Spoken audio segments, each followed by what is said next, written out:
how to get more orders on Grabfood. Hello everyone. In this video, I will show you how to get more orders on Grabfood. First of all, what you need to do is open up your Grab application on your mobile device. Then, you will see an option that says Auto Accept. You need to turn on the Auto Accept to get more orders. With the normal mode, you can choose whether or not to accept the deliveries.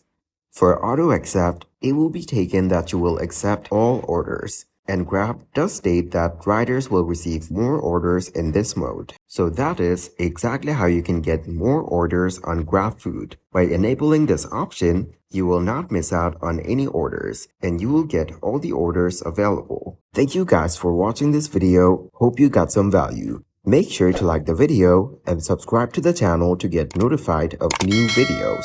See you in the next one.